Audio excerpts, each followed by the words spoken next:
If you wanna score 90 above, simply open any browser you have, search businessvidya.co.in।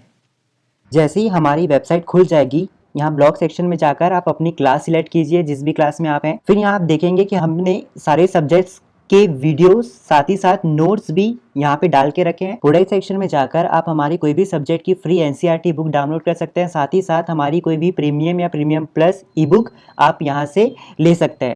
यहाँ पे आप देख सकते हैं, यहाँ पे उन्होंने लाइव सपोर्ट का ऑप्शन रखा है। यहाँ से आप हमसे कोई भी डाउट पूछ के हमसे लाइव चैट कर सकते हैं। हाय फ्रेंड्स, मेरा नाम है कुणाल और आज हम लोग एक नया चैप्टर स्टार्ट करेंगे, एम्प्लॉयमेंट एंड अनएम्प्लॉयमेंट। गाइस, बहुत सरल है, बहुत इजी चैप्टर है और बहुत छोटा चैप्टर भी है। लोग इसको फालतू का इतना कॉम्प्लिकेटेड बना देते हैं, जितना ये है नहीं उतना लोग इसे कॉम्प्लिकेटेड बनाते हैं।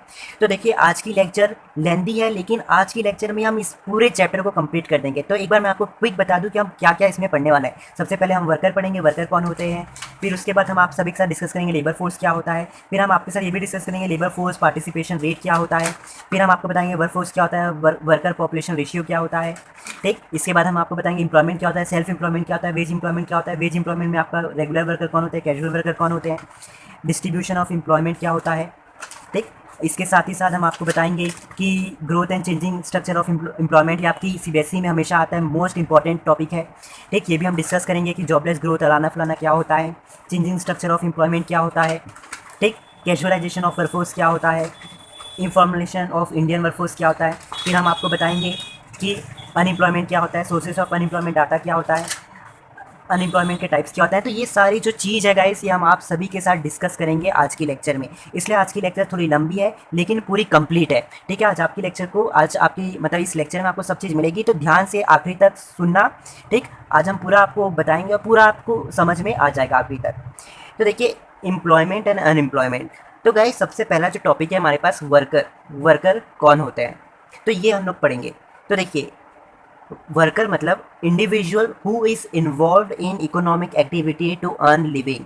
मतलब ऐसे व्यक्ति जो कोई भी इकोनॉमिक एक्टिविटी कर रहे होते हैं। इकोनॉमिक एक्टिविटी मतलब पैसों से रिलेटेड एक्टिविटी, अपनी ज़िंदगी चलाने के लिए। तो वैसे टाइप के इंडिविजुअल्स को हम वर्कर कहेंगे। ठीक है, तो मैं और एक बार रिपीट करता हूँ, ऐसे लोग जो इकोनॉमिक एक्टिविटी करते हैं अपना जीवन चलाने के लिए, टू अर्न लिविंग मतलब अपना जीवन चलाने के लिए, तो वैसे व्यक्तियों को हम वर्कर कहते हैं। अब ये तो ठीक है। अब गाइस, अब वर्कर कब वर्कर कहलाएगा, मतलब अब एक वर्कर कब वर्कर कहलाएगा। So a worker is considered to be worker when he और she contributes in GDP. So जो जो लोग जीडीपी में कंट्रीब्यूट करेंगे, मतलब ग्रॉस डोमेस्टिक प्रोडक्ट में कंट्रीब्यूट करेंगे, सो वो सारे व्यक्ति या फिर इंडिविजुअल वर्कर कहलाएंगे। ठीक, जैसे मैं भी अभी जीडीपी में कंट्रीब्यूट कर रहा हूँ, आप भी अगर जीडीपी में कंट्रीब्यूट करते होंगे तो आप भी वर्कर कहलाओगे। एग्री। एग्जाम्पल में जैसे डॉक्टर, लॉयर, टीचर। अब मुद्दा ये है, ठीक है, ये देखिए डॉक्टर, लॉयर, टीचर कहीं ना कहीं गाइस जीडीपी में भी कंट्रीब्यूट करें, इसलिए ये वर्कर कहलाएंगे।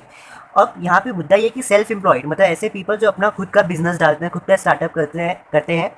सो क्या वो व्यक्ति भी वर्कर कहलाएगा? सो आंसर इज यस, क्योंकि गाइस को जो भी बिजनेसमैन होगा, एंटरप्रेन्योर होगा, वो भी व्यक्ति क्या करता है, कहीं ना कहीं जीडीपी में कंट्रीब्यूट करता है। सो वो भी व्यक्ति जो है वर्कर कहलाएगा, है ना। So people who help workers will also considered as workers. अब गाइस, जो व्यक्ति वर्कर की हेल्प करता है, सो वो भी व्यक्ति जो वर्कर की हेल्प कर रहा है उसे भी हम वर्कर बोलेंगे। जैसे फॉर एग्जांपल, आपकी कंपनी है, ठीक, आपके कंपनी के अंदर बहुत सारे वर्कर हैं और आप उन वर्कर्स की हेल्प करते हो अच्छे तरीके से काम करने के लिए, मतलब वो अच्छी तरीके से काम कर पाए, उसके लिए आप उनकी हेल्प करते हो। सो गाइस, अगर आप वर्कर्स की हेल्प कर रहे हो, सो आप भी क्या कहलाओगे, वर्कर कहलाओगे। ठीक है। सो देखो, अब एक लास्ट पॉइंट है, people who are temporarily out of work is also a worker. देखो, मतलब मान लीजिए जैसे कोई व्यक्ति काम कर रहा है, ठीक, दीपावली की छुट्टी आई, उसमें वो अपना काम छोड़ दिया, ठीक, और अब फेस्टिवल एंजॉय कर रहा है। मान लो कि हॉलीडे के लिए फॉरेन ट्रिप चले गया। सो गाइस, ऐसे वक्त भी जो पर्सन, मतलब मान लीजिए आप फेस्टिवल के कारण छुट्टी लिए हो, ठीक, तब भी आप वर्कर कहलाओगे। अगर आप फॉरेन के लिए कुछ समय के लिए, 5 या 6 दिन, 1 हफ्ते के लिए, ऐसे कुछ समय के लिए अगर आप अपने काम को छोड़ के बाहर गए हो घूमने फिरने, तब भी आप वर्कर कहलाओगे। ऐसा नहीं है कि यार 4, 5, 6 दिन या कुछ कारण के कारण 10 या 15 दिन के लिए अगर आप काम नहीं कर रहे हो तो आप वर्कर नहीं कहलाओगे। मतलब कहीं मतलब अपनी जॉब से बाहर चले गए हो, ठीक, और आप काम नहीं कर पा रहे हो, तो ऐसा नहीं है कि आप वर्कर नहीं कहलाओगे, आप तभी वर्कर ही कहलाओगे। सो आपने देखा, हमने यहाँ पे 1, 2, 3, 4 पॉइंट्स जो थे ब्रॉडली हमने जाना कि किस तरीके से वर्कर आप कहलाओगे। ठीक, तो मीनिंग जान ली, 4 जो क्राइटेरियाज थे वर्कर्स के वो भी जान लिए। अब गाइस 1999 और 2000 की डाटा के हिसाब से टोटल वर्कर्स इंडिया में, मैं इंडिया की बात कर रहा हूँ, ठीक है, टोटल वर्कर्स इंडिया में 400 मिलियन है, ठीक, 1999 और 2000 के डाटा के हिसाब से। अब गाइस इन टोटल वर्कर्स में से अगर आप 3/4 मतलब 3/4 कर दोगे, सो गाइस जो आंसर आएगा, वो जो आंसर आएगा उतने लोग क्या थे, उसमें से रूरल वर्कर्स थे। रूरल वर्कर्स मतलब ऐसे व्यक्ति जो विलेज या फिर छोटे स्मॉल टाउन से आते हैं, वैसे लोगों को हम रूरल पीपल कहते हैं। ठीक, तो टोटल वर्कर 400 है, उसका 3/4 जो है मतलब 3/4, तो आप करोगे 100 तो 300 आएगा। तो ये 300 क्या है, रूरल है, मतलब 400 टोटल है, इसमें से 300 जो है हमारे रूरल है। तो 400 माइनस 300 कर दोगे तो 100 आएगा। तो 100 क्या है, अर्बन है। ठीक है, मतलब इसमें से 100 जो है ये अर्बन है, इसमें से अभी हमने बताया 3/4 आप 400 का करोगे तो ये मतलब रूरल पीपल है, और ये अर्बन पीपल है 100। ठीक, अब यहाँ पे लास्ट पॉइंट है कि ये जो आप देख रहे हो 400 में जो मतलब ये 400 जो टोटल पॉपुलेशन है, इसमें से 70% लोग मेल है, और बाकी जितनी बची कितनी है, 30%। तो 30% क्या है, फीमेल वर्कर्स है। ठीक है, टोटल 100 है, इसमें से 70% मेल है और 30% फीमेल है। और एक चीज़ आपको आश्चर्यचकित हम बात बताएं तो गाइस जो फीमेल होती थी, ठीक, 1990 और 2000 के समय में, तो उन फीमेल्स को भाई गाइस पैसा नहीं दिया जाता था कुछ भी काम करने का, वेजेस नॉट पेड, उनको वेजेस नहीं दिया जाता था। सो इसे बहुत सारा मुद्दा उठा, लोग कहने लगे कि यार जब इनको पैसा ही नहीं दे रहे हो तो ये इकोनॉमिक एक्टिविटी तो हुई नहीं, है ना, तो इन्हें भी वर्कर्स नहीं कहलाया जाएगा। ठीक है, ऐसे बहुत सारा इशू क्रिएट हुआ कि इनको वर्कर कहलाएगा, मतलब इनको वर्कर अपन बोलेंगे या इनको वर्कर नहीं बोलेंगे। ठीक, एक स्वाभाविक बात ये भी थी कि फीमेल थी, इनको पैसा भी नहीं मिल रहा था, तो ये, और हमें पता है कि वर्कर तभी कहलाता है जब वो इकोनॉमिक एक्टिविटी करता है, लेकिन ये तो पैसे के लिए कुछ कर ही नहीं रहते। तो बहुत सारा मुद्दा उठा कि ये वर्कर नहीं कहलाएंगे, लेकिन वर्कर क्या, कोई लोग ने बोला कि भाई वर्कर कहलाएंगे, कोई लोग ने बोला वर्कर नहीं कहलाएंगे। आज भी वो मुद्दा ही रह के बन गया है। ठीक है, उसका कभी भी कंक्लूजन नहीं निकला। अब गाइस अगला चीज़ है लेबर फोर्स। लेबर फोर्स क्या होता है, देखिए, labour force means it is a sum of people who are working. Labour force क्या है, ये सम है पीपल हु आर वर्किंग, जो लोग काम कर रहे हैं, और हु आर सीकिंग और अवेलेबल फॉर वर्क, और जो काम ढूंढ रहे हैं और जिनके पास काम है। ठीक है, तो जब वो दोनों का आप सम निकाल दोगे तो लेबर फोर्स निकल जाएगा। जैसे मैं फॉर्मूले की हेल्प से बताता हूँ, आपको इजीली समझ में आएगा। Labour force equals to people work, मतलब जो लोग काम कर रहे हैं, उसमें से आप प्लस कर दोगे पीपल सीकिंग, मतलब जो लोग काम को ढूंढ रहे हैं, सर्च कर रहे हैं, या फिर पीपल अवेलेबल फॉर वर्क, और जो व्यक्ति काम करने के लिए अवेलेबल है। ठीक है, तो वो दोनों को सम निकाल दोगे, मतलब जो लोग काम कर रहे हैं और जो लोग काम ढूंढ रहे हैं या फिर अवेलेबल है काम करने के लिए, वो दो को जब आप सम निकाल दोगे तो आपका लेबर फोर्स अपने आप निकल जाएगा। अब यहाँ पे मैं आपको एक इंपॉर्टेंट बात ये बताता हूँ कि गाइस जो लोग एक्चुअल में काम कर रहे होते हैं ना, उन्हें हम वर्क फोर्स कहते हैं। तो गाइस वर्क फोर्स का टॉपिक हम थोड़ी देर के बाद पढ़ेंगे डिप में, लेकिन आपको अभी इतना फिलहाल उसमें ध्यान नहीं करना, हम थोड़ी देर के बाद पढ़ेंगे। तो जो लोग एक्चुअली में काम कर रहे होते हैं उन्हें हम वर्कफोर्स कहते हैं। ठीक, अगर जो पीपल सीकिंग, मतलब जो लोग काम ढूंढ रहे होते हैं और जिनके पास काम होता है, तो गाइस ये लोग ऐसे लोग हैं मतलब जो एक्चुअली में काम नहीं कर रहे हैं। ठीक है, तो जो लोग एक्चुअली में काम नहीं कर रहे होते हैं उन्हें हम अनएम्प्लॉयड कहते हैं। ठीक, तो अनएम्प्लॉयड के बारे में हम थर्ड वाले लेक्चर में पढ़ेंगे, अभी ज़्यादा अनएम्प्लॉयड के बारे में नहीं पढ़ना है। लेकिन आपको एक चीज़ क्या याद रखनी है कि वर्कफोर्स कौन होते हैं, जो लोग एक्चुअली काम कर रहे हैं। ठीक, उन्हें हम वर्कफोर्स कहते हैं। अब देखिए लेबर फोर्स का गाइस ये तो एक फॉर्मूला हो गया, और इसी फॉर्मूले की बेस में हमने ये चीज़ को यहाँ पे एज अ मीनिंग भी लिखा था। इसका गाइस कभी कभी और एक फॉर्मूला होता है, अगर आपको लेबर फोर्स निकालना है तो आप टोटल पॉपुलेशन, जो भी कंट्री में टोटल पॉपुलेशन है, उसमें से आप अनफिट पीपल को माइनस कर दो। मतलब जो लोग मतलब से आप कैसे क्रिपल टाइप के, मतलब जिनके पास फिजिकली फिट नहीं है, ठीक है, मतलब किसी का पैर टूटा है या कुछ भी, कोई ब्लाइंड है, अंधा है, या ऐसे कुछ भी जो अनफिट पीपल है, उनको माइनस कर दो। उसमें से माइनस कर दो people not willing to work, जो काम नहीं करना चाहते उनको भी माइनस कर दो। और फिर और एक चीज़ माइनस कर दो, क्या, people not available for work, और जो लोग काम करने के लिए अवेलेबल नहीं है। तो ये जब टोटल पॉपुलेशन में आप ये तीन चीज़ों को माइनस कर दोगे तभी आपका लेबर फोर्स निकल जाएगा। ये तो हो गया लेबर फोर्स की बात। अब गाइस और एक हमारे पास टॉपिक है लेबर फोर्स पार्टिसिपेशन रेट। इसको हम शॉर्ट में LFPR कहते हैं। एग्जाम्स में पूछ सकता है कि LFPR का फुल फॉर्म बताइए। तो गाइस ये तो ठीक है, लेकिन इसका मीनिंग क्या है, देखिए, labour force participation rate, guys ये क्या रेशियो है किसका, labour force upon total population का। तो इसका मीनिंग भी हमने वही लिखा है, LFPR is a ratio of a labour force to total population. Labour force जो आप वैल्यू निकालोगे उसमें से जब आप टोटल पॉपुलेशन को डिवाइड कर दोगे और उसको इंटू 100 कर दोगे तो आपका LFPR निकल जाएगा।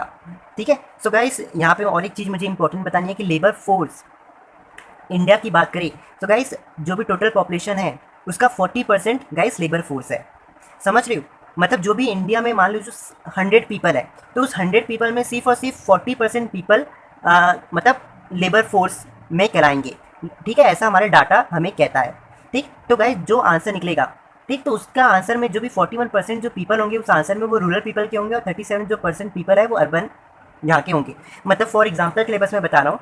ठीक, मान लो कि हमने टोटल पॉपुलेशन को 100 लिया तो 40 इंटू आप 100 करोगे तो 40 आंसर आएगा। तो गैस 40 हमारा आंसर आएगा, इसको सॉल्व करोगे तो गैस इस 40% में से 41% रूरल पीपल है और 37% अर्बन पीपल है। ठीक, अब होपफुली आपको क्लियर हो गया होगा।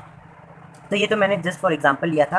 ठीक, और एक पॉइंट मुझे आपको बताना है कि गाइस जो आपका लेबर फोर्स पार्टिसिपेशन रेट है इसमें गाइस 56% मेल होते हैं और 23% फीमेल होते हैं। ऐसा हमारे डाटा ने हमें कैलकुलेट करके बताया। ठीक है, तो ये सारे डाटा के फिगर्स हैं। ठीक है, सो गाइस इतनी चीज़ मुझे यहाँ पे बतानी थी LFPR से रिलेटेड में। अब गाइस वर्क फोर्स, ठीक, अब हम बढ़ते हैं वर्क फोर्स क्या होता है। तो हमने अभी बताया जो लोग एक्चुअली में काम कर रहे होते हैं उन्हें हम वर्क फोर्स कहते हैं। तो इसकी मीनिंग भी आप देखोगे, पीपल जो एक्चुअली एम्प्लॉयड है, मतलब जो एक्चुअली काम कर रहे होते हैं उन्हें हम वर्क फोर्स कहते हैं, सिंपल सी भाषा में। ठीक है, तो number of people are actually employed at a particular point of time is called as work force. अब देखो वर्कर्स पॉपुलेशन रेशियो जिसे हम शॉर्ट में WPR भी कहते हैं। तो एग्जाम से पूछ सकता है कि WPR का फुल फॉर्म बताइए, तो आप बता सकते हो। ठीक, तो इसका फॉर्मूला ये है, टोटल नंबर ऑफ वर्कर्स, जो भी कंट्री में टोटल नंबर ऑफ वर्कर्स है उसमें से आप टोटल पॉपुलेशन को डिवाइड कर दोगे और उसको इंटू 100 कर दोगे तो आपका वर्कर पॉपुलेशन रेशियो निकल जाएगा। एग्री? सो देखो ये WPR का मतलब क्या होता है। देखो WPR helps to analyse employment situation in the country. So guys WPR की हेल्प से हम एम्प्लॉयमेंट सिचुएशन पता लगा सकते हैं कि हमारी कंट्री में एम्प्लॉयमेंट की सिचुएशन क्या है। मतलब क्या हमारी कंट्री में ज़्यादा लोग काम कर रहे हैं या ज़्यादा लोग बेरोजगार है। तो ये सारी चीज़ें with the help of worker population ratio पता चल जाती है। ठीक है, और वर्कर पॉपुलेशन रेशियो का फॉर्मूला ये है, टोटल नंबर ऑफ वर्कर्स उसमें से आप टोटल पॉपुलेशन को डिवाइड कर दो इंटू 100 तो आपका वर्कर पॉपुलेशन रेट निकल जाएगा। अब यहाँ पे और एक चीज़ मुझे बतानी है कि गाइस मान लो कि अगर WPR ज़्यादा आता है, ठीक, तो इसका मतलब यह है कि ज़्यादा लोग काम कर रहे हैं, मतलब इकोनॉमिक एक्टिविटी में ज़्यादा से ज़्यादा लोग क्या है इन्वॉल्व है। और WPR अगर कम आएगा इसका मतलब ये शो करता है कि इकोनॉमिक एक्टिविटी में मतलब कंट्री में ज़्यादा लोग काम नहीं कर रहे हैं।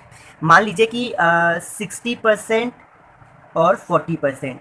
अगर गाइस मान लो कि WPR 60% आ गया तो ये 40 के मुकाबले ज़्यादा है। इसका मतलब यह है कि कंट्री में ज़्यादा लोग क्या है इकोनॉमिक एक्टिविटी में काम कर रहे हैं। ठीक है, मतलब पैसा कमाने के लिए, अपना जीवन चलाने के लिए वो इकोनॉमिक एक्टिविटी में काम कर रहे हैं। तो यही चीज़ हमने लिखा है, जितना ज़्यादा WPR होगा उतना ज़्यादा इकोनॉमिक एक्टिविटी लोग कर रहे होंगे कंट्री में, और जितना कम होगा, जैसे यहाँ पे 40% है, ये 60 के मुकाबले कम है, मतलब ये शो करता है कि बहुत कंट्री में लोग कम काम कर रहे हैं इकोनॉमिक एक्टिविटी में, है ना। सो होपफुली आज आपको ये WPR का जो कंसेप्ट है ये भी समझ में आ गया होगा। सो गाइस देखिए, अब हम बढ़ते हैं एक और एक टॉपिक के बारे में जिसका नाम है एम्प्लॉयमेंट। अब ये एम्प्लॉयमेंट क्या होता है? It is an activity which enables person to earn means of living. ये एक ऐसी एक्टिविटी होती है जो सारे पर्सन को काबिल बनाती है कि वो अपना जीवन चला पाए, उसे हम एम्प्लॉयमेंट कहते हैं। So guys there are 2 types of employment, self employment और वेज एम्प्लॉयमेंट। सेल्फ एम्प्लॉयमेंट मतलब जो लोग खुद से अपना धंधा पानी चला रहे होते हैं, ठीक, वो किसी के अंडर काम नहीं कर रहे होते, तो वैसे टाइप के पीपल को हम सेल्फ एम्प्लॉयमेंट कहते हैं। वेज एम्प्लॉयमेंट मतलब जो लोग किसी के अंडर काम कर रहे होते हैं और उसके बदले उनको कुछ सैलरी या वेजेस मिलता है, उन्हें हम वेज एम्प्लॉयमेंट कहते हैं। ये तो हम सरल सी हिंदी भाषा में आपको बता दिया। अब इसका एक बार मीनिंग भी पढ़ लेते हैं। Worker uses own resources to make a living. मतलब सेल्फ एम्प्लॉयमेंट एक ऐसी एम्प्लॉयमेंट है जहाँ पे वर्कर अपना खुद का रिसोर्सेज यूज़ कर रहा होता है अपना जीवन को चलाने के लिए। जैसे फॉर एग्जाम्पल मान लीजिए कि आपके आसपास में देखो कोई किराना की दुकान होगी, ठीक है, तो वो अपना खुद किराना दुकान अपना खुद रिसोर्सेज लगा के उसको बेच बाच के खुद ही अपने जीवन को चला रहा है। तो वैसे टाइप का हमने अभी आपको बताया, उसे उन्हें हम सेल्फ एम्प्लॉयमेंट कहते हैं। लेकिन वेज एम्प्लॉयमेंट की बात करें तो a worker serves his labour and earn wages in return. Veg employment एक ऐसा वर्कर्स होते हैं जो क्या करते हैं, अपनी सर्विस, मतलब सर्व्स हिज लेबर का मतलब अपनी सर्विस प्रोवाइड करते हैं, ठीक, और उसके बदले उन्हें क्या मिलता है, पैसा मिलता है, तो उन्हें हम क्या कहते हैं, वेज एम्प्लॉयमेंट कहते हैं। सो गाइस देखो, जो भी वर्क फोर्स है, जो भी वैल्यू वर्क फोर्स में आएगी उसका अगर आप 52% निकाल दोगे तो वो इंडिया में गाइस सेल्फ एम्प्लॉयमेंट पीपल हैं। मतलब मान लो कि फॉर एग्जांपल 100% आपका वर्कफोर्स आया, उसमें से आप 52% निकालोगे तो 52 आंसर आएगा, तो वो 52 पीपल इंडिया में सेल्फ एम्प्लॉयड कराएंगे। ठीक है, तो ये 100 श्योर नहीं है, बहुत बड़ी वैल्यू है, लेकिन हमने सिर्फ आपको यहाँ पे एक चीज़ बताई है कि वर्क फोर्स का आप 52% निकालोगे तो वो लोग जो भी आंसर आएगा तो वो आंसर ये कहलाता है कि इंडिया में उतने लोग सेल्फ एम्प्लॉयड हैं। In self employed a person uses his own factors of production to make living. हमने अभी बताया यहाँ पे क्या होता है, लोग अपने खुद का फैक्टर्स ऑफ प्रोडक्शन यूज़ करते हैं, मतलब लैंड, लेबर, कैपिटल, एंटरप्रेन्योर। मैंने शॉर्ट में लिखा है बिकॉज ऑफ स्पेस इशू, आप पूरा पूरा एग्जाम में लिख देना। ठीक, तो सेल्फ एम्प्लॉयड में क्या होता है, एक वर्कर खुद का फैक्टर्स ऑफ प्रोडक्शन यूज़ करता है अपना जीवन को चलाने के लिए। जैसे फॉर एग्जांपल शॉपकीपर हो गए, बिजनेसमैन हो गए, etcetera etcetera. Veg employment guys हमने मीनिंग बताई। वेज एम्प्लॉयमेंट दो टाइप का होता है, रेगुलर वर्कर्स और casual workers.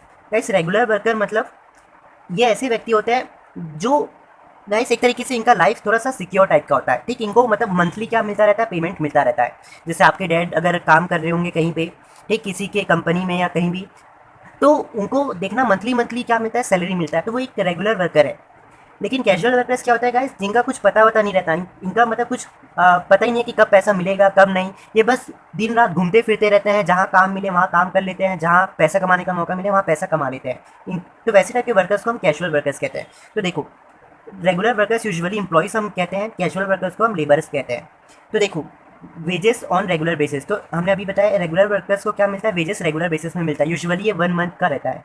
Hired on permanent basis, तो ये कहीं हद तक ये परमानेंट बेसिस में हायर्ड होते हैं, है ना। इनको मतलब घूमना फिरना नहीं पड़ता, अगर एक बार प्राइवेट कंपनी में भी लगे या फिर पब्लिक कंपनी में भी लगे तो इनको इतना ईजिली कोई निकालेगा नहीं।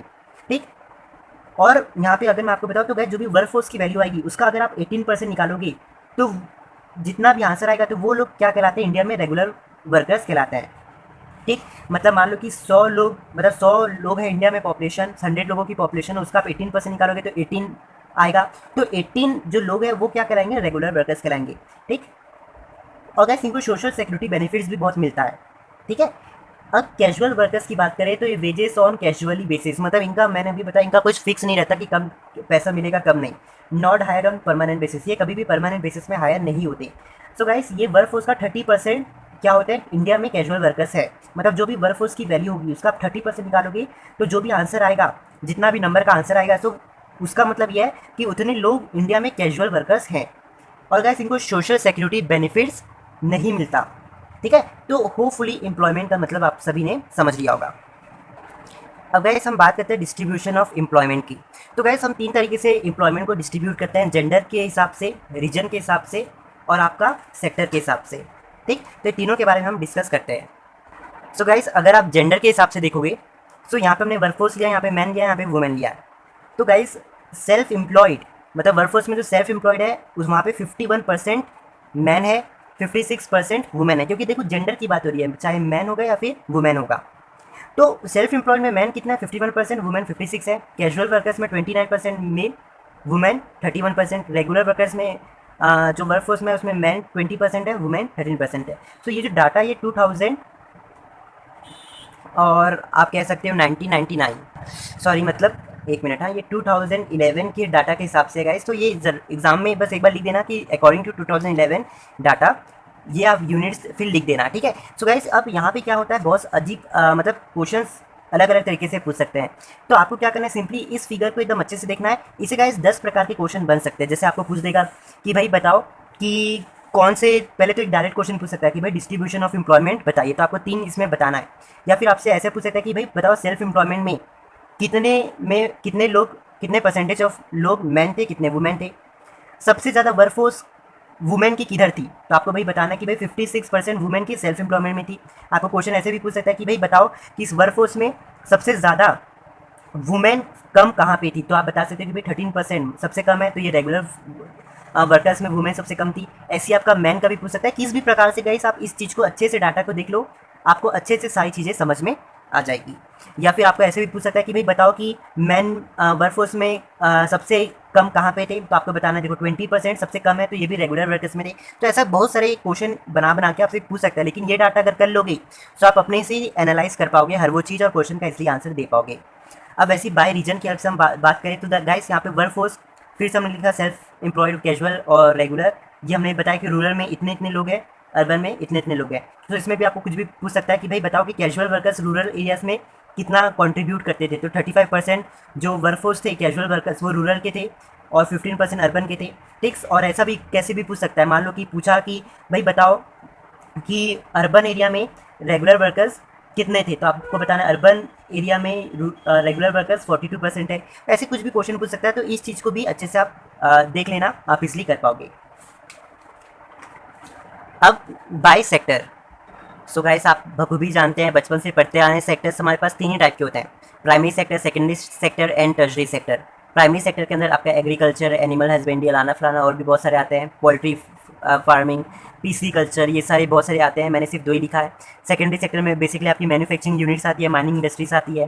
टर्शरी सेक्टर मतलब सर्विस सेक्टर, ठीक है, जो भी सेक्टर सर्विस प्रोवाइड करता है टर्शरी सेक्टर के अंदर आता है, जैसे ट्रेड, बैंकिंग, ट्रांसपोर्ट, अलाना फलाना, इंश्योरेंस और भी। ठीक, तो यहाँ पे हमने कैटेगरी में प्राइमरी, सेकेंडरी, टर्शरी लिखा है, यहाँ पे रेसिडेंस और यहाँ पे जेंडर। तो गाइस यहाँ पे आप देखोगे रूरल अर्बन की अगर मैं बात करूँ रेसिडेंस में, तो प्राइमरी सेक्टर में रूरल पीपल इतने थे, अर्बन में प्राइमरी सेक्टर में इतने थे, 6.7 थे। और गाइस ये भी जो डाटा है ये 2011 में, और ये डाटा जो है on the basis of percentage है, तो ये आप जितनी भी वैल्यू देख रहे हैं ये परसेंटेज के हिसाब से। ठीक, तो यहाँ पे 100% में लिख देता हूँ और ये भी 100%। ठीक, और वैसे ही आपसे ऐसे भी पूछ सकता है कि भाई बताओ जेंडर, मतलब प्राइमरी सेक्टर में जेंडर में फीमेल कितनी थी, तो आप बता सकते हो कि 62.8% जो फीमेल प्राइमरी सेक्टर में लगी हुई थी अकॉर्डिंग टू 2011 डाटा। ठीक, तो ऐसे भी बहुत सारे क्वेश्चन पूछ सकता है। ऐसे हमने सेकेंडरी का भी लिखा है 20.4 रूरल में, अर्बन में 35, मेल 25.9, फीमेल 20। वैसे टर्शरी में हमने लिखा है कि रूरल में 15.5 लोग रूरल एरियाज़ के टर्शरी में लगे हुए हैं और अर्बन के 58.3। और वहाँ पे अगर मेल की बात करें तो टर्शरी सेक्टर में मेल जो है 30.5 है और फीमेल जो टर्शरी सेक्टर में 17.2 इंगेज है। ठीक, तो ऐसे आपको डाटा पूछ सकता है। ठीक, तो गाइस आप इसका प्लस करोगे जो टोटल 100 100 100 100 आएगा। अब गाइस यहाँ पे ये आप देख सकते हो कि अगर हम बात करें टोटल की कंट्री की टोटल की बात करें तो गाइस प्राइमरी सेक्टर से total 48.9% of people primary sector में लगे हैं, 24.3 सेकेंडरी सेक्टर में लगे हैं और थर्ड जो है टर्शरी सेक्टर में 26.8 पीपल क्या है टर्शरी सेक्टर में लगे हुए हैं। आपको मोटी मोटी बात ये भी पता है कि आधे से ज़्यादा जो लोग हैं इंडिया में आज भी एग्रीकल्चर पे डिपेंड करते हैं, इसलिए इसका नंबर जो है सबसे ज़्यादा है as compare to secondary and tertiary. तो इसका भी आप प्लस कर दोगे तो वो 100 आएगा। अब गाइस और एक हमारे पास नया टॉपिक है जिसका नाम है growth and changing structure of employment. तो यहाँ पे हमें एक जीडीपी और एम्प्लॉयमेंट में थोड़ा सा रिलेशन देखना है। जनरली लोग सोचते हैं कि जब जब जीडीपी बढ़ता है कोई भी कंट्री में, मतलब ग्रॉस डोमेस्टिक प्रोडक्ट, तो उससे इकोनॉमी बढ़ती है, इकोनॉमी बढ़ता है तो एम्प्लॉयमेंट बढ़ता है। लेकिन गाइस ये सिचुएशन ज़रूरी नहीं है हर बार हो, कभी कभी ऐसा भी देखा गया कि जीडीपी बढ़ता है, इकोनॉमी बढ़ता है, तब भी अनएम्प्लॉयमेंट भी बढ़ जाता है। तो ये जो सिचुएशन है ये इंडिया के साथ भी हुआ है। ठीक, अभी हम बात करेंगे कि इंडिया के साथ कब हुआ, लेकिन आप कभी भी ये रट्टा मत लगा देना कि यार जीडीपी बढ़ेगा तो इकोनॉमी बढ़ेगी और एम्प्लॉयमेंट भी बढ़ेगा, ऐसा ज़रूरी नहीं है। ठीक, हमेशा कोई कोई कंट्रीज में ऐसा भी सिचुएशन आता है कि जीडीपी बढ़ती है, इकोनॉमी बढ़ती है, लेकिन अनएम्प्लॉयमेंट मतलब बेरोजगारी भी बढ़ती है ना। तो गाइस ये जो सेकंड पॉइंट मैंने आपको बताया, ये जो सेकंड पॉइंट आपको मैंने बताया, इस पॉइंट को हम जॉबलेस ग्रोथ कहते हैं। तो जिस भी कंट्री में ऐसी टाइप की सिचुएशन होती है जब जीडीपी बढ़ता है, इकोनॉमी बढ़ती है और अनएम्प्लॉयमेंट भी बढ़ता है, तो वैसी टाइप की सिचुएशन को हम जॉबलेस ग्रोथ कहते हैं। तो अगर इसकी मीनिंग भी, जॉबलेस ग्रोथ की मीनिंग भी आपको हम बताएं, तो situation when economy is increasing without proportionate increase in employment opportunities. Economy तो ग्रो हो रही है लेकिन आपकी अनएम्प्लॉयमेंट जो है वो भी क्या हो रही है, ग्रो हो रही है। ठीक है, सो ये चीज़ हमने यहाँ पे आपको बता दिया है। सो एक बार हम ये चीज़ को देख लेते हैं। यहाँ पे मैंने क्या लिखा है, ड्यूरिंग 1950 और 2010। गाइस 1950 और 2010 में इंडिया में ये देखा गया कि जीडीपी बहुत ज़्यादा बढ़ रही है। ठीक है, मतलब जितनी बढ़नी चाहिए उससे भी बहुत ज़्यादा बढ़ रही है। और ये भी देखा गया कि एम्प्लॉयमेंट भी बढ़ रहा है लेकिन जीडीपी के मुकाबले वो कम बढ़ रहा है। मतलब देखो जीडीपी एम्प्लॉयमेंट दोनों बढ़ रहा है, लेकिन जीडीपी बहुत बढ़ रहा है, एम्प्लॉयमेंट थोड़ा कम बढ़ रहा है। एम्प्लॉयमेंट वहाँ पे देखा गया कि सिर्फ 2% से बढ़ रहा है, लेकिन उस समय गाइस मैं आपको बताऊं तो 6% से जीडीपी बढ़ना चालू हो गया था इंडिया में। ठीक, लेकिन एम्प्लॉयमेंट क्या हो रहा था, सिर्फ 2% से बढ़ रहा था। तो पहले पॉइंट में मैंने यही चीज़ लिखा, होपफुली आपको समझ में आ गया होगा। फिर हमने देखा कि जैसे 1990s, लेट 1990s में हम आए तो वहाँ पे ये सिचुएशन होने लगी कि जीडीपी तो बहुत बढ़ रहा है, इंक्रीज तो बहुत हो रहा है, लेकिन एम्प्लॉयमेंट कम होने लगी, मतलब अनएम्प्लॉयमेंट बढ़ने लगा। ठीक, सो इसका मतलब क्या है? इसका मतलब ये है कि गाइस जीडीपी तो ग्रो कर रही है, लेकिन एम्प्लॉयमेंट लेवल जो है वो बिल्कुल भी ग्रो नहीं कर रहा है। ठीक है, बिल्कुल भी यहाँ पे हम कर देते हैं नीचे की ओर जा रहा है, मतलब एम्प्लॉयमेंट नीचे की ओर जा रहा है, मतलब अनएम्प्लॉयमेंट का सिचुएशन बढ़ रहा है। तो गाइस दोनों के बीच में क्या आ गया, बहुत बड़ा गैप आ गया या फिर वाइडनिंग आ गया। गैप वाइडनिंग का मतलब होता है कि जब जीडीपी बहुत ज़्यादा बढ़ रही होती है और एम्प्लॉयमेंट कम हो रहा होता है, मतलब जीडीपी बढ़ रही होती है और एम्प्लॉयमेंट कम हो रहा होता है, तो दोनों के बीच में बहुत बड़ा गैप आ जाता है। तो उन गैप को हम गाइस जॉबलेस ग्रोथ, जो हमने अभी आपको बताया, ठीक है, ये है इसका मतलब। ठीक, अगर मैं इसको आपको डायग्राम के हेल्प से बताऊँ तो देखो, मान लो कि ये ग्राफ है, ये 90s का पॉइंट है, तो आप देखोगे 90s के पॉइंट में होने ये सिचुएशन लगी कि हमारा जीडीपी का जो देखो ग्राफ देख रहे हो ऊपर की ओर जा रहा है, लेकिन इसी पॉइंट में आप देख सकते हो कि हमारा जो एम्प्लॉयमेंट की जो ग्राफ है ये इसमें क्या आ गया, गिरावट आ गई, नीचे की ओर जा रहा है, फिर थोड़ा बड़ा। तो यहाँ पे आप देख सकते हो ये जो गैप आ रहा है दोनों के बीच में, देख ये तो ये धीरे धीरे क्या होते जा रहा है, बढ़ते जा रहा है। तो गाइस ये इसे हम कहते हैं गैप वाइडनिंग, मतलब दोनों के बीच में क्या हो रहा है, जीडीपी और एम्प्लॉयमेंट में गैप जो बढ़ते जा रहा है उसे हम कहते हैं गैप वाइडनिंग। ठीक, तो होपफुली ये वाला टॉपिक आप समझ में आ गया होगा। सीबीएसई में ये क्वेश्चन पेपर में था, तो एक बार ज़रूर से इस टॉपिक को गो थ्रू करना और यही सारी चीज़ को आपको एक्सप्लेन करना है। अब गाइस और एक पॉइंट है, changing structure of employment. Guys आप सभी को पता है कि इंडिया में जो भी पीपल है वो सबसे ज़्यादा एग्रीकल्चर पे डिपेंड है। तो इंडिया हमेशा से चाहता है कि जो भी लोग एग्रीकल्चर में ज़्यादा से ज़्यादा लोग लगे हुए हैं उनकी डिपेंडेंसी एग्रीकल्चर में कम किया जाए और उन लोगों को एग्रीकल्चर से कोई और सेक्टर्स में इंगेज किया जाए, मतलब कहीं और सेक्टर में उनको काम करवाया जाए। ठीक, तो इंडिया हमेशा से ये चाह रहा है कि इंडिया आपको पता है कि वहाँ के लोग ज़्यादा एग्रीकल्चर में डिपेंड है, तो इंडिया चाह रहा है कि ज़्यादा से ज़्यादा लोग एग्रीकल्चर में डिपेंड कम हो और अलग जगह पे काम करें, मतलब सेकेंडरी या टर्शरी सेक्टर में काम करे और प्राइमरी सेक्टर में छोड़ दे। ठीक, तो देखो ये कितना सक्सेसफुल हुआ। तो यहाँ पे ये जो डाटा है, हमने इस डाटा की हेल्प से ये बता देंगे आपको कि इंडिया कितना डिपेंडेंसी कम कर पाया लोगों की प्राइमरी सेक्टर से या नहीं। तो वो 3 ईयर्स में हमने क्या किया उसे क्लासीफाई करके समझा है। तो आप देख सकते हो 1772 में प्राइमरी में 74.3 थे, जैसे 2000 का समय आया तो 80.4 हो गया, फिर 2011 और 12 में देखा गया तो 48.9 हो गया। तो यहाँ पे आप एक चीज़ देख सकते हो कि जो इंडिया है बहुत ज़्यादा सक्सेसफुल हो गया लोगों को प्राइमरी सेक्टर से डिपेंडेंसी कम करने में। मतलब पहले 74.3 लोग हुआ करते थे एग्रीकल्चर में, फिर इंडिया ने कम किया 60.4 किया 2000 तक, फिर 2011-12 तक 48.9 आया, तो इंडिया ने बहुत ज़्यादा कम कर दिया। ठीक, जो लोग ज़्यादा से ज़्यादा एग्रीकल्चर में डिपेंड थे। लेकिन सेकेंडरी सेक्टर में क्या हुआ, यहाँ पे 10.9 थे 72 के समय, 2000 तक 15.8 हुए, मतलब बढ़ा, और 11 में तो और भी बढ़ गया, चलो अच्छी बात है। टर्शरी में क्या हुआ, मतलब सर्विस सेक्टर में 72 के ईयर में 14.8 लोग थे, फिर 2000 तक बढ़े, फिर थोड़ा सा और बढ़े 12 तक। तो यहाँ पे आप देख सकते हो इंडिया ने काफ़ी डिपेंडेंसी कम कर दी एग्रीकल्चर से, और यहाँ पे आप देखते जा रहे हो कि गाइस यहाँ पे कम हुआ, यहाँ पे कम हुआ, लेकिन इसके कारण क्या हो रहा है, वहाँ के जो भी लोग कम होते जा रहे हैं वो सेकेंडरी और टर्शरी सेक्टर में आके जुड़ते जा रहे हैं, तो इनकी जो वैल्यूज़ है ये बढ़ते जा रही है, आप देख सकते हो। ठीक है, ये हमेशा बढ़ते जा रहा है। इसका मतलब ये इंडिया बहुत ज़्यादा सक्सेसफुल हुआ जो लोग एग्रीकल्चर में लगे हुए थे उनकी डिपेंडेंसी को कम करने में और उनको अलग जगह पे काम में लगाने के लिए। ठीक, तो ये चीज़ थी जो मुझे आपको बतानी थी। अब गाइस कैजुअलाइजेशन ऑफ वर्कफोर्स क्या होता है। सो गाइस यहाँ पे आप कैजुअल देख रहे हो, तो कैजुअल का मतलब है कैजुअल वर्कर, जो हमने अभी पढ़ा। ठीक, तो कैजुअलाइजेशन में ये जो कैजुअल का मतलब है कैजुअल वर्कर्स। अब कैजुअलाइजेशन का मतलब क्या होता है, तो गाइस जब सेल्फ एम्प्लॉयड वर्कर्स आपके कैजुअल वर्कर्स बन जाते हैं, जब आपके self employed workers casual workers बन जाते हैं और आपके रेगुलर वर्कर्स भी कैजुअल वर्कर्स बन जाते हैं, तो हम इस प्रोसेस को कहते हैं कैजुअलाइजेशन ऑफ वर्कफोर्स। मतलब आप मान लो कि आप सेल्फ एम्प्लॉयड थे पहले, फिर आपकी ऐसी नौबत आ गई कि आपको कैजुअल वर्कर बन जाना पड़ रहा है। मतलब भाई कुछ भी हो सकता है आपके साथ या किसी के साथ भी। क्यों, मान लो सेल्फ एम्प्लॉयड में तो ऐसी है ना, life is uncertain, future is uncertain, हम बता नहीं सकते, कुछ भी आपके साथ हो गया और आप नहीं, मतलब कोई भी कि यार, मतलब मैं भी अगर मान लो कुछ हो गया रास्ते में आ गया, तो मान लो ऐसी सिचुएशन आ गई मेरी कि मुझे कैजुअल वर्कर बन जाना पड़ रहा है। ठीक, मेरे पास कुछ खाने वाने के लिए है नहीं, तो मुझे घूम फिर के काम ढूंढना पड़ रहा है, काम करके पैसा कमा के खाना पड़ रहा है, तो वैसी नौबत भी आ सकती है। ठीक है, तो जब भी सेल्फ एम्प्लॉयड कैजुअल वर्कर बन जाता है और रेगुलर वर्कर भी कैजुअल वर्कर बन जाता है, this process is called as casualisation of work force. तो यहाँ पे हमने स्टेटस बताया है, कैजुअलाइजेशन अलग अलग ईयर में कितना देखा गया वो हमने इस ग्राफिक से बताया है। तो आप सेल्फ एम्प्लॉयमेंट देख सकते हो 61.4। ठीक, 2000 में, मतलब इस डाटा को आप एनालाइज करोगे तो आप यहाँ पे देखोगे इसकी सेल्फ एम्प्लॉयड जो लोग थे 73 में, वो लोग कहीं ना कहीं 2000 तक क्या हो गए, 52.6 हो गए, फिर ये और कम हो गए 52 में। वैसे आप यहाँ पे आप देखोगे रेगुलर फोर्स में भी आप डाटा देखोगे, तो यहाँ पे गाइस देखो, यहाँ पे कम हुआ, यहाँ भी कम हुआ, यहाँ भी कम हुआ। ठीक, यहाँ भी कम हुआ, यहाँ पे 14 देखो 15.4 से 14.6 हो गया। लेकिन यहाँ पे एक चीज़ आप देखोगे थोड़ी सी अलग चीज़, यहाँ पे थोड़ा सा बढ़ गया। ठीक, लेकिन यहाँ पे आप देखोगे ड्रास्टिक चेंज यहाँ पे कैजुअल वर्कर्स में आया है, मतलब कैजुअल वर्कर्स बहुत सारे लोग बने हैं। ठीक, यहाँ इंक्रीज है, मतलब जो लोग यहाँ से कम होते जा रहे हैं वो कहीं ना कहीं कैजुअल वर्कर्स बनते जा रहे हैं, मतलब उनके साथ कुछ भी बेकार सिचुएशन हो सकती है जिनके कारण उनको सेल्फ एम्प्लॉयड से रेगुलर वर्कर्स को छोड़ के उन्हें कैजुअल वर्कर बन जाना पड़ रहा है। ठीक, तो इनका आप सम करोगे तो 100% ही आएगा। तो ये कैजुअलाइजेशन है, ये 100% है अकॉर्डिंग टू 2011 डाटा।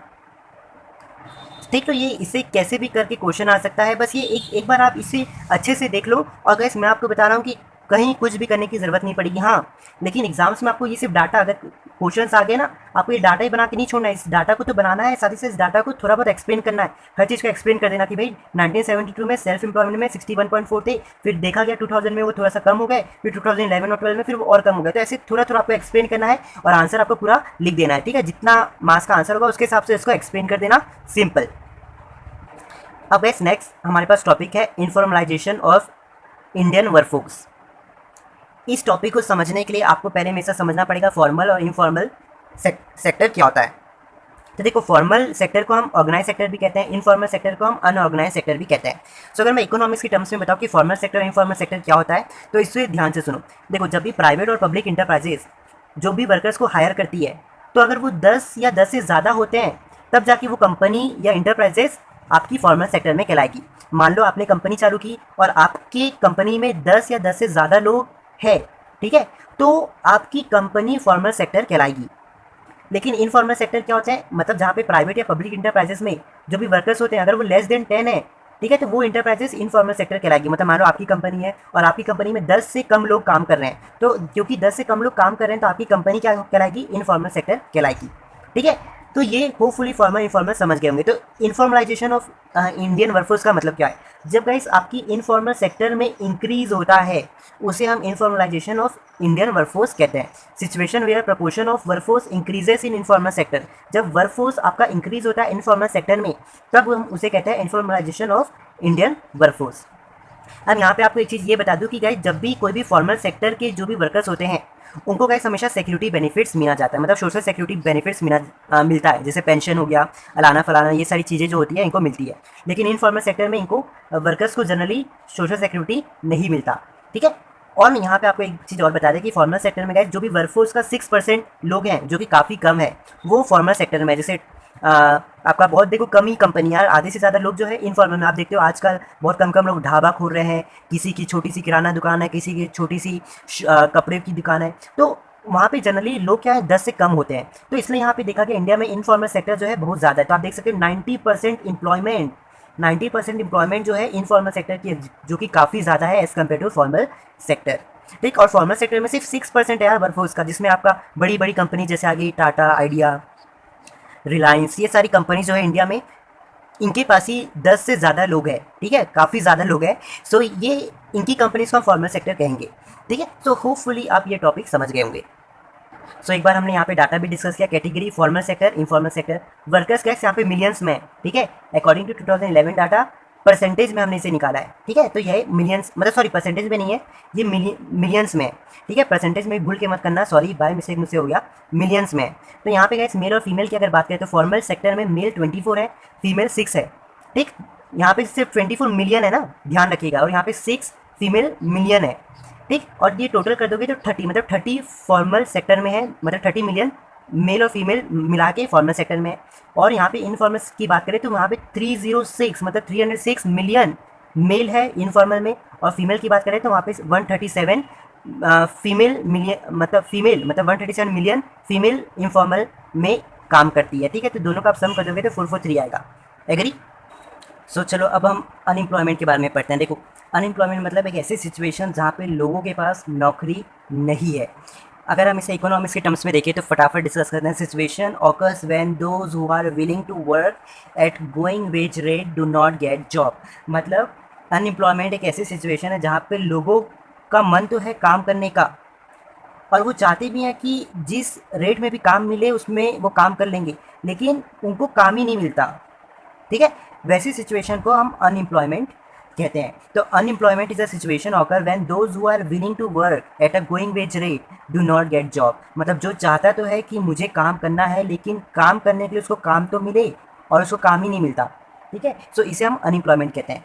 सो आपने गाइस मेरे साथ एक इनवॉलेंट्री अनएम्प्लॉयमेंट वाला एक टॉपिक पढ़ा होगा मैक्रो इकोनॉमिक्स में, ठीक है। आप अगर हमारे चैनल से ही पढ़ रहे होंगे उस चीज़ को तो आपको ज़रूर पता होगा।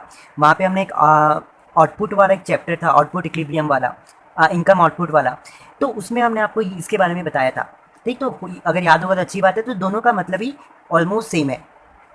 अब यहाँ पे सोर्सेज ऑफ अनएम्प्लॉयमेंट डाटा, मतलब अनएम्प्लॉयमेंट का डाटा हमें कैसे पता चलता है, मतलब इंडिया में अनएम्प्लॉयमेंट कितना है ये हमें कैसे पता चलता है। तो 3 तरीक़ों से हमें ये चीज़ पता चल जाता है कि इंडिया में अनएम्प्लॉयमेंट का जो डाटा है उसमें, मतलब इंडिया में अनएम्प्लॉयमेंट कितना है, ठीक। तो सबसे पहला है report of census in India. Census की रिपोर्ट से हमें पता चल जाता है। NSSO से भी पता चल जाता है। इसका फुल फॉर्म आपको एग्जाम से पूछ सकता है, नेशनल सैंपल सर्वे ऑफिस। और एक है DGE, इसकी भी हेल्प से हमें पता चल जाता है। इसका फुल फॉर्म है directorate general of employment and training, ठीक है, directorate general of employment and training. तो ये 3 तरीके हैं जिससे हमें अनएम्प्लॉयमेंट का डाटा पता चल जाता है। अब बात करते हैं हमारा आखिरी इस चैप्टर का टॉपिक जिसका नाम है टाइप्स ऑफ अनएम्प्लॉयमेंट। अनएम्प्लॉयमेंट के कितने टाइप्स होते हैं। सबसे पहला है डिस्गाइज्ड या फिर हिडन अनएम्प्लॉयमेंट, सीजनल अनएम्प्लॉयमेंट या ओपन अनएम्प्लॉयमेंट। तो डिस्गाइज अनएम्प्लॉयमेंट को हम हिडन अनएम्प्लॉयमेंट भी कहते हैं, ठीक है। सो ये तीनों है कि हम फटाफट डिस्कस करते हैं। देखिए, डिस्गाइज अनएम्प्लॉयमेंट का मतलब होता है जितने लोग आपको ज़रूरत है उससे ज़्यादा लोग जब आपके पास वही सेम काम करने के लिए होते हैं तो वो एक्स्ट्रा पीपल को हम डिस्गाइज्ड अनएम्प्लॉयमेंट कहते हैं। मतलब मान लो कि रिक्वायर्ड पीपल जितनी आपको ज़रूरत है, इंगेज पीपल मतलब जितने लोग काम कर रहे हैं। मान लो कि मेरा एग्रीकल्चर लैंड है, इस एग्रीकल्चर लैंड को चलाने के लिए मुझे ज़रूरत है सिर्फ 5 लोगों की। रिक्वायर्ड पीपल मतलब मुझे सिर्फ ज़रूरत है 5 लोगों की, लेकिन मेरे लैंड में इंगेज पीपल मतलब काम कर रहे हैं 10 लोग। ज़रूरत 5 लोग की है, काम 10 लोग कर रहे हैं, मतलब 5 लोग फालतू का मेरे लैंड में काम कर रहे हैं, मतलब एक्स्ट्रा है। तो गाइस दिस 5 एक्स्ट्रा पीपल को हम क्या कहेंगे, या पर्सन्स को हम क्या कहेंगे, डिस्गाइज्ड अनएम्प्लॉयमेंट। तो डिस्गाइज्ड अनएम्प्लॉयमेंट मतलब एक ऐसी सिचुएशन जहाँ जितनी आपको ज़रूरत है उससे भी ज़्यादा लोग जब आपके लिए काम कर रहे होते हैं तो वो एक्स्ट्रा पीपल को हम डिस्गाइज्ड अनएम्प्लॉयमेंट कहते हैं। तो आप ये बता देना मीनिंग, उसका एग्जांपल जो मैंने अभी आपको बताया एग्रीकल्चर लैंड वाला बता देना। 5 रिक्वायर्ड लोगों की ज़रूरत है लेकिन 10 एक्स्ट्रा है, तो ये 5 जो है ये डिस्गाइज्ड अनएम्प्लॉयमेंट है, उसे एक्सप्लेन कर देना। और हाँ, इकोनॉमिक्स में आपने हमारे साथ मार्जिनल प्रोडक्टिविटी वाला मतलब मार्जिनल प्रोडक्शन वाला अगर क्लास 11th में हमारे साथ पढ़ा होगा तो आपको एक चीज़ ये रखनी है कि मार्जिनल प्रोडक्शन जो ये एक्स्ट्रा लेबर का है, ये क्या है, एक्स्ट्रा लेबर जिनकी हमें कोई आवश्यकता नहीं है। तो ये एक्स्ट्रा लेबर का जो MP है मतलब मार्जिनल प्रोडक्टिविटी, ये क्या है, 0 होता है, ठीक है। अब seasonal unemployment, gas seasonal unemployment ये बेचारे एग्रीकल्चर से बहुत ज़्यादा जुड़े होते हैं, बहुत ज़्यादा प्यार होता है। तो ये लोग जनरली एग्रीकल्चर से एसोसिएटेड होते हैं, मतलब एग्रीकल्चर के लिए ही बने होते हैं। लेकिन होता क्या है, इनको बेचारे लोग को बहुत सारी दिक्कत झेलनी पड़ती है। देखो, एग्रीकल्चर स्पेसिफिक पीरियड के लिए होता है। फॉर एग्जाम्पल जैसे खारिफ क्रॉप आप सभी जानते होंगे जिसमें राइस आता है, ठीक है, और भी बहुत सारे आते हैं जैसे राइस आता है। तो ऐसे खारिफ क्रॉप्स जो होते हैं ये जनरली जून से लेकर नवंबर तक हम ग्रो करते हैं। तो गाइस जो भी फार्मर सिर्फ और सिर्फ खारिफ क्रॉप्स को ग्रो करता है तो वो बेचारा सिर्फ जून और नवंबर में काम कर पाता होगा, है ना। मतलब आप ये देख लो कि जनवरी, फरवरी, मार्च, अप्रैल, मई और दिसंबर वो बेचारा खाली पड़ा रहता है क्योंकि उसका काम सिर्फ और सिर्फ जून और नवंबर का है। तो गाइस ऐसे समय में जो लोग होते हैं जो खारिफ क्रॉप ग्रो कर रहा है, मतलब फार्मर जो ग्रो कर रहा है वो बेचारा इन मंथ्स में खाली बैठ जाता है। सो गाइस इससे क्या हो जाता है, वो अनएम्प्लॉयमेंट कहला जाता है। मतलब वो कुछ समय के लिए, सीजनल मतलब कुछ समय के लिए, सीजनल मतलब जैसे जनवरी, फरवरी, मार्च, अप्रैल, मई और दिसंबर ये उसके लिए सीजनल मंथ्स हो गए, उसमें वो खाली पड़ा रहता है। तो इन मंथ्स में वो बेचारा क्या कहलाएगा, अनएम्प्लॉयमेंट कहलाएगा। तो होपफुली आप सीजनल अनएम्प्लॉयमेंट समझ गए होंगे, ठीक। जैसे यहाँ पे एक मैंने फिर बताया कि search for work to earn a living when they don't have any work left on agriculture. मतलब इन समय, मतलब इन महीनों में वो क्या करेगा, जॉब के लिए सर्च करेगा अपनी रोजी रोटी को बचाने के लिए, मतलब अपना लाइफ को जीने के लिए, जब उसके पास कोई भी काम एग्रीकल्चर में बचा नहीं होगा तब, ठीक है। सो होपफुली आप सीजनल अनएम्प्लॉयमेंट समझ गए होंगे। अब है हमारे पास ओपन अनएम्प्लॉयमेंट। गाइड्स ये जो मीनिंग है ना, सेम हमने मीनिंग लिखी है अनएम्प्लॉयमेंट की, willing to work but do not have job. लेकिन ओपन अनएम्प्लॉयमेंट में ये सिचुएशन होती है कि ये टोटली डिफरेंट होता है डिस्गाइज्ड अनएम्प्लॉयमेंट से। देखो डिस्गाइज्ड अनएम्प्लॉयमेंट में हो क्या रहा था, लोग यहाँ पे काम कर रहे हैं, भले ही एक्स्ट्रा लोग हैं लेकिन ये काम तो कर रहे हैं। लेकिन ओपन अनएम्प्लॉयमेंट में होता क्या, यहाँ पे लोग जो है ये कम्प्लीटली आइडल बैठे रहते हैं, मतलब कुछ काम ही नहीं करते, ठीक है। तो बहुत बड़ा डिफ्रेंशिएट है ये डिस्गाइज और ओपन अनएम्प्लॉयमेंट में कि ओपन अनएम्प्लॉयमेंट आपको सेम लगेगा डिस्गाइज अनएम्प्लॉयमेंट से, लेकिन दिक्कत क्या, यहाँ पे लोग कुछ काम तो कर रहे होते हैं, भले एक्स्ट्रा तो है लेकिन काम कर रहे होते हैं, लेकिन यहाँ तो भाई टोटली आइडल होते हैं। ठीक है, तो ये है ओपन अनएम्प्लॉयमेंट। तो होपफुली गाइस आज का लेक्चर होता है हमारा खत्म, और हम आपसे कहते हैं कि हमारी चैनल में आपको अकाउंट्स, इको, बिजनेस और इंग्लिश की सारी वीडियोस मिल जाएगी। सिंपली बिजनेस विद्या यूट्यूब में सर्च करना, चैनल में जाना, प्लेलिस्ट में जाना, हर वो चैप्टर्स आपको अवेलेबल है, बहुत अच्छे सीक्वेंस से बता दिया है, चाहे माइक्रो हो, मैक्रो हो, बिजनेस स्टडीज क्लास 11 12 कुछ भी हो, आपको सब का सब मिल जाएगा वहाँ पे। ठीक है, सो गाइस इसी के साथ मैं चलता हूँ और आप सभी से मिलता हूँ नेक्स्ट लेक्चर में। चलिए bye, enjoy, take care and cheers, thank you.